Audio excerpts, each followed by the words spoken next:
Hi, I'm Em, and this is Fangfaria. Today, just a few thoughts on burnout.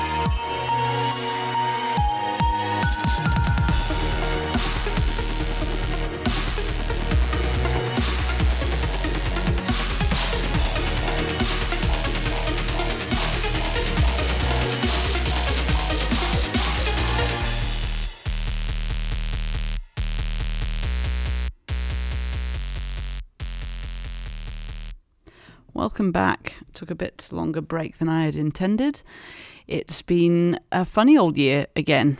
So another kind of COVID pandemic start to the year.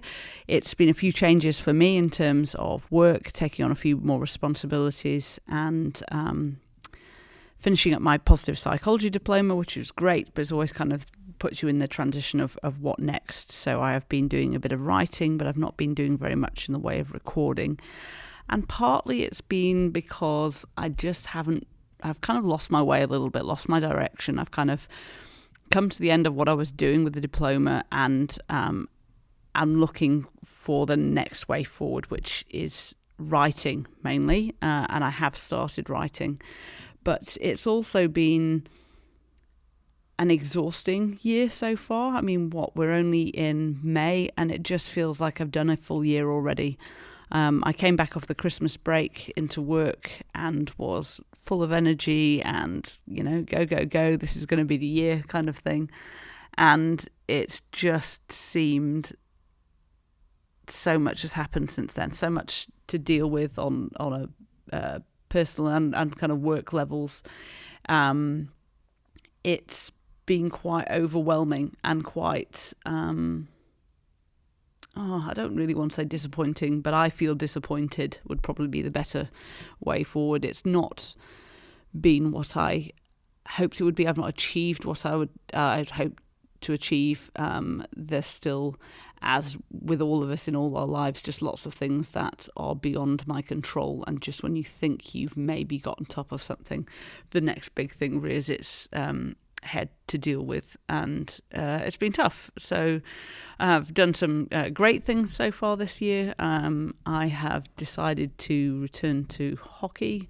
Those that know me of old will know that hockey was quite a mainstay of my life until having my third child, at which point it got a bit too difficult with childcare and team commitments.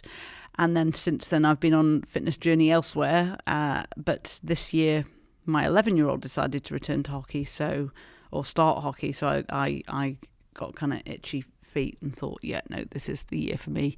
And it's just been hard. It's been hard to put my body back through that when I've done nothing of the sort, even though I've been fit and strong. It's just using different muscle groups, different movements.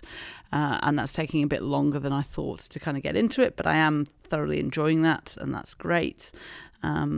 I am still biking, but that's had to kind of take a sidestep to recovery from getting from 1 week of hockey to the next. But I'm enjoying that. As I say, work is going well and just finding the new normal with that. But I've just been exhausted, just had so much on that, as I say, it's felt like forever this year already, and we're only in May. It feels like I needed the end of year break already, and we're not even halfway through the year.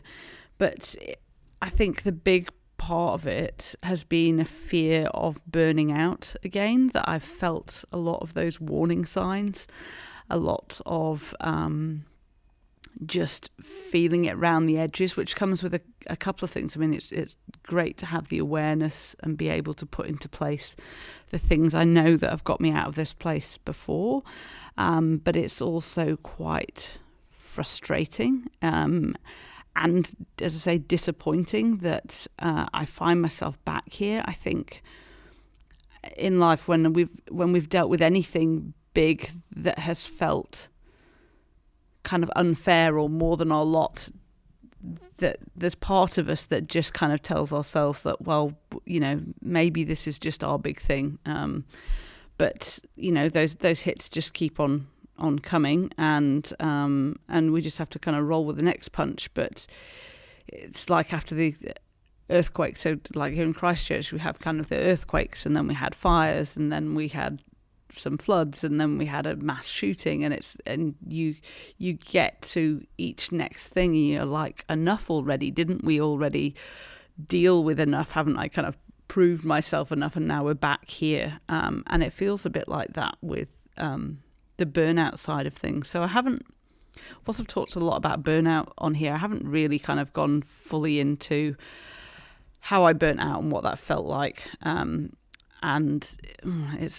it's kind of that it doesn't quite feel like the platform to do it. I do talk about it on stage, and I'm, as silly as that sounds, because that is probably terrifying to most people, that's quite a comfortable way to do it, because with podcasts and voice only, I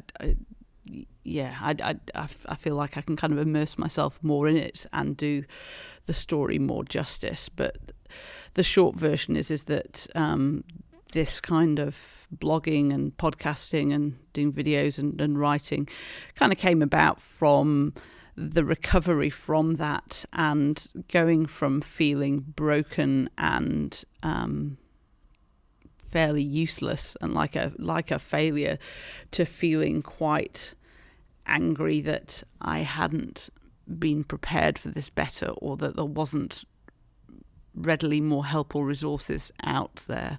And that was now we're talking kind of 5, nearly 6 years ago, and there's a lot more on the scene since. So there's a lot more help, there's a lot more awareness.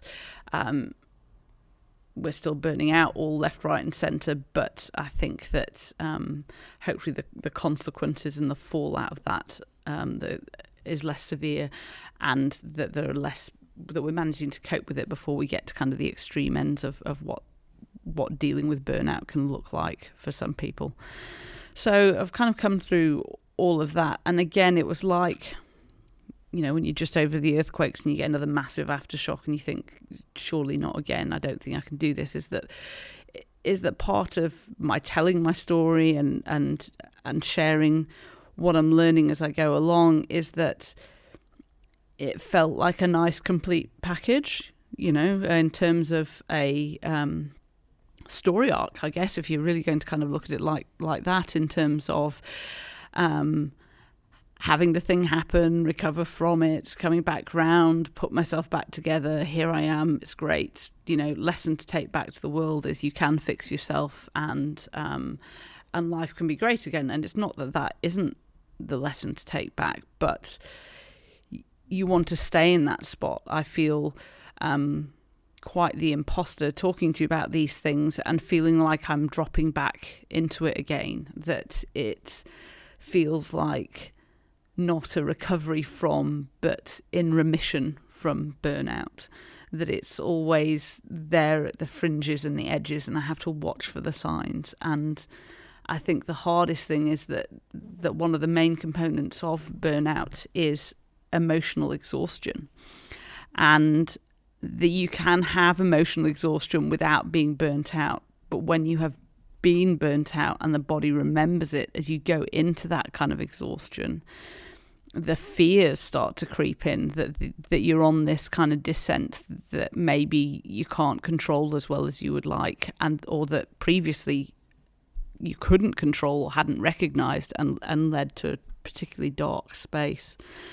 So I guess I'm dealing with disappointment in myself that I'm back there, that I haven't come through this all, and I'm not some perfect champion for the cause and for kind of, turn your life around and you'll never burn out again. That I'm battling with imposter syndrome, as we all do, but particularly in reference to this, because what I want to be telling you is how to get out of it. And it's not that isn't the case, but I feel myself slipping back into it and having to quite carefully manage where my energy goes and what I'm doing, because I am battling with that just exhaustion, and that exhaustion of constantly making big decisions, having kind of setbacks with those decisions, thinking that you've done something in terms of getting something off your big to-do list, only to find you have to revisit it because of like COVID cancellations, COVID delays, other people off sick and things just not getting on. So it's not a case of you feel like you've done something and you offload it, but having to kind of go back over all these things again and again and again. So yeah, so I'm just touching base because that's kind of where I'm at. And as I say, I am writing. I've been reading, and something I read which I found I had a surprising reaction to, and I would recommend reading it, is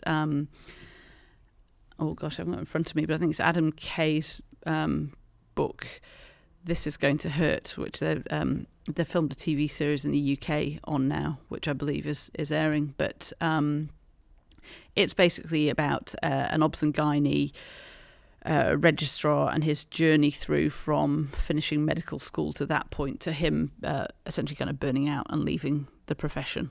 I say that, I haven't got that far in the book. I found that the journey as far as senior house officer or SHO was traumatic enough to recall my experiences in maxillofacial as an SHO, and realise that I had to leave it there for the moment because I'm not in a place where I can go back and revisit that in a healthy manner. So I've kind of come back to it, but also it's been inspiring in terms of the frankness with the stories that are written down, that are stuff that I could write similar stories, but I'm not sure I would be quite brave enough because they're quite patient identifying, although I'm aware that they have kind of, it's been screened through lawyers and it meets all the criteria that way in terms of not betraying patient confidentiality. But it's the frankness and including those patient stories, which we feel kind of hamstrung not to tell because of patient confidentiality, and in a way quite right. But at the same time, if we censor that side of it, it becomes very difficult to tell the true story and learn the great lessons that can kind of come from that. The other inspirational thing has been that I've been talking about this book with patients. And again, don't get me wrong, I've literally read kind of the first couple of chapters, and I will get back to it.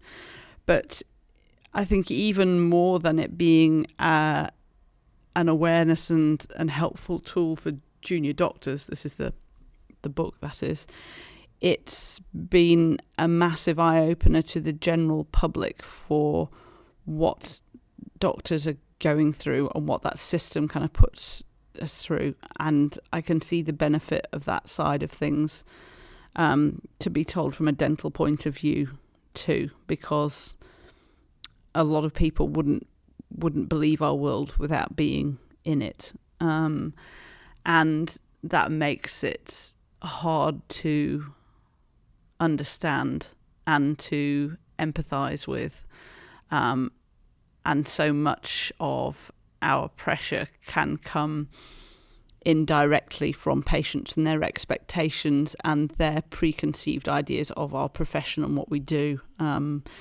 I think that writing something similar from a dental point of view could go a long way to dilute that.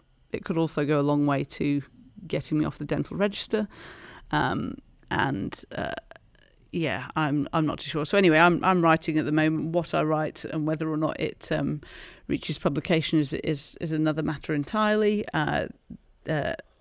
In Adam Kay's favour, I guess, is that he left the medical profession. So whilst he still had these things to be answerable to, he didn't have hanging over him the fact that he might lose his practicing licence because he'd already given it up.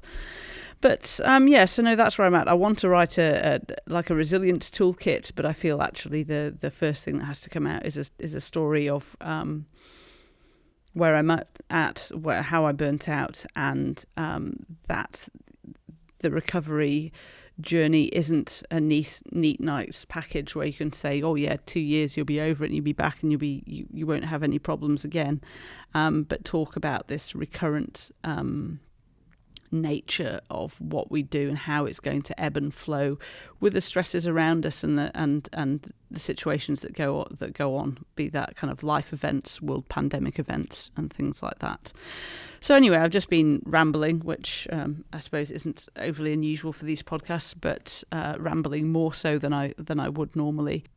I'm trying to work out the best way to take these podcasts going forwards, and would love to hear from you actually in terms of what you've enjoyed and what you would get benefit from.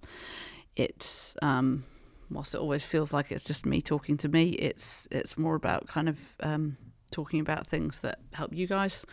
So feel free to shout out on Facebook in the Fang Farrier group, or on It's a Dentist Life Facebook page, or grab me on email at probably the best one is ems.fitness@gmail.com. All right, catch you next time.